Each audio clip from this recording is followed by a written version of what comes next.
ulnar vein. And 20 will be the brachial.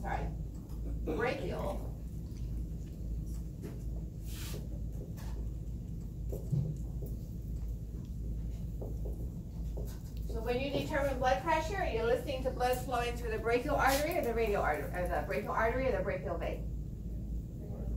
Brachial artery, because there's no pulse in the brachial vein, right?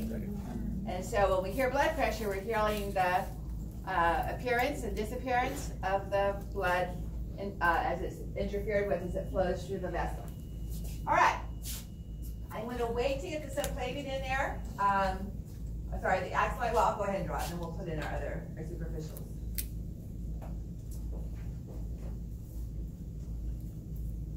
So, 21 will be axillary. And subclavian was already 17, 18? I forgot, you told me. 16. Okay. 16 is subclavian. All right, so those have the same names as the arteries that we described or discussed on Monday evening. So now we're going to add in a few of the superficial vessels. Okay? This is going to end up being a very wide wrist, just so it doesn't look too confusing. But if you look at the back of your hand, and I'm losing collagen and elastic fibers with age, so you can see my superficial veins here much more clearly than yours probably. But there's an arch across the base of my knuckle, and then that vein travels along the side of my thumb up into my wrist, okay? It's going to travel more, you can kind of see it a little bit here, a little bit more medially, and it's going to come up here and disappear into the deep muscles of my arm. So that vessel, which starts at my hand and passes laterally to travel up my forearm and arm, is known as the cephalic vein. And it's going to end up emptying into the axillary vein, just proximal to where it becomes the subclavian. So when it empties here, it's actually emptying into axillary. But as soon as it does empty, that's now known as the subclavian. Okay? So this is going to be 22.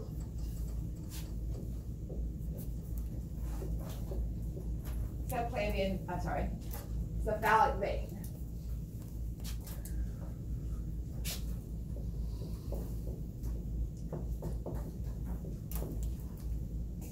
Then starting at the base of my wrist on my little finger side, so right here, not on the back of my hand, but right here, we have another vein, and as I said, this is going to become a rather wide upper extremity. And this is superficial as well. It's going to travel up the medial aspect, and it's going to empty into the axillary as soon as the brachial stops. So as soon as it empties into this vessel, it's no longer brachial, it is axillary. Okay? So let me draw another dotted line. So this is called the basilic vein. It empties into axillary, as does the cephalic. And that helps to define the parameters of what our axillary is. So brachial vein ends, and axillary begins when the basilic vein empties into it. And axillary ends and subclavian vein begins after the cephalic vein empties into that. So this will be 23. This will be the basilic. Or if you're into Harry Potter, basilic. Okay. Now we're going to come back and show how they communicate at the elbow, all right? But I want to give you a heads up back here on this brown torso.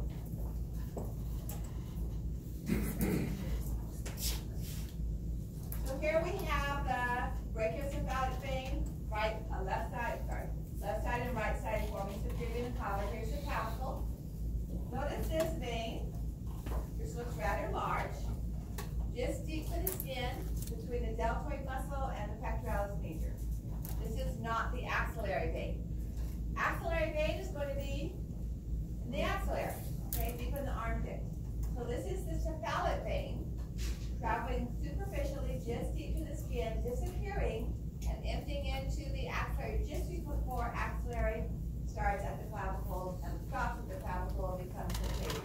So please do not identify this as the axillary vein. Okay, it's way too superficial, and it's in the shoulder rather than in the armpit. So this is cephalic. Okay.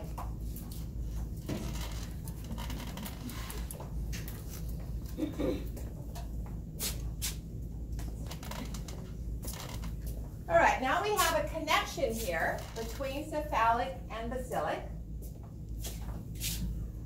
kind of right at the elbow.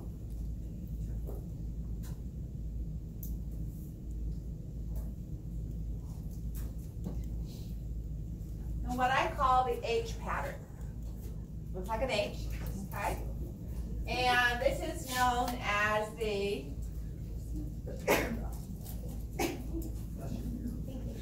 median, this one right here, median cubital vein. Crosses from cephalic up to basilic. So 24.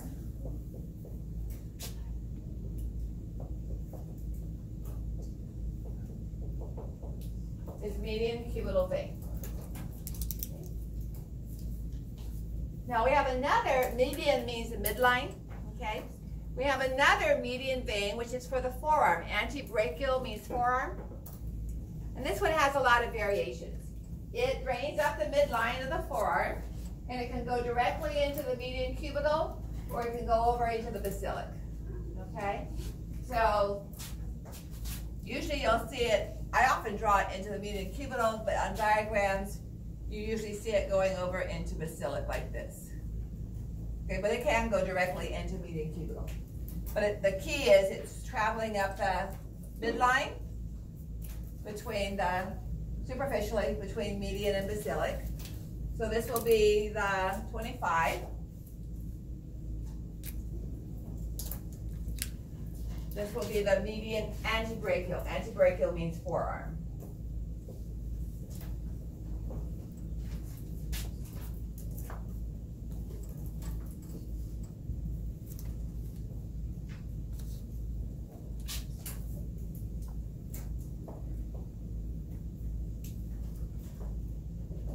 Okay, we're almost done with the upper limb. But I want to, and I didn't used to bother with this, but our models show both, and it's a little confusing if I don't talk about it. This is the H pattern, all right? So let me just re-diagram it over here, where we have cephalic, and we have basilic, and we have median antebrachial, okay? So let me write those words out rather than referring back to numbers. So basilic, cephalic. Okay, median cubital, and then median antebrachial. It can go here or it can go there. Now, there's also the Y pattern. H pattern is seen on the flat green ball in the back. Our wire models show the Y pattern. What's the difference? We convert this. So here we have cephalic and basilic. Do a better green than that.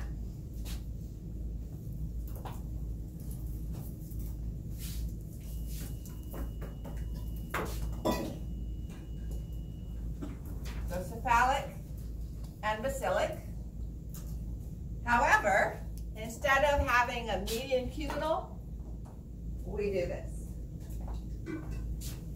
Here's our median antebrachial.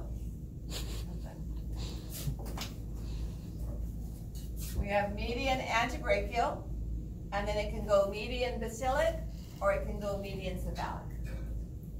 That's the Y pattern, okay?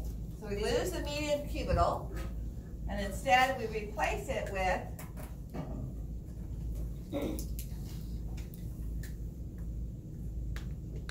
median basilic,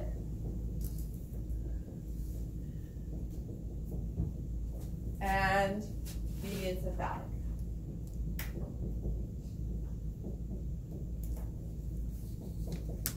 we still have a median antebrachium. That doesn't change.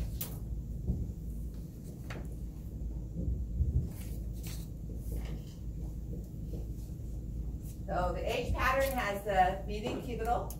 The Y pattern does not. Instead, it has a median basilic and a median cephalic. Now, about 6 years ago, I had a student. She was older, not as old as I am, but her veins showed really well. She had didn't have a cell phone, an iPhone at the time. I got that. It was 10 years ago. I got that in 2009. But she had excellent H pattern on one elbow limb and an excellent Y pattern on the other. All she had to do was go like this, and you could see both of them really, really well. So they can occur, you can have two Ys or two H's or one of each.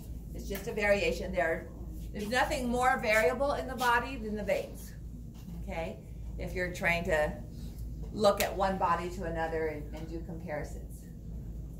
All right, let's stop there and take a break.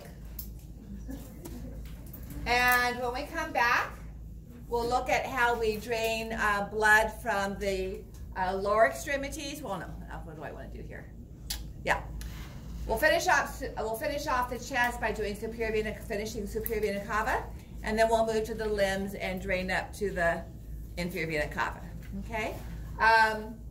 There's a little bit of extra vessels in the chest for our intercostals because we don't have we don't have the thoracic aorta, so we have to figure some other way of getting the posterior intercostals in off of the chest wall.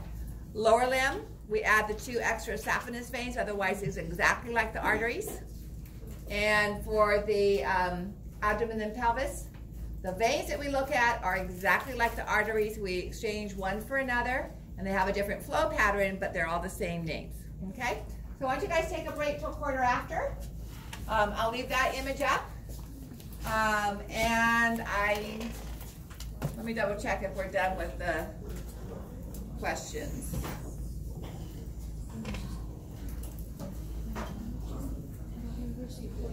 Nope, we got one more question.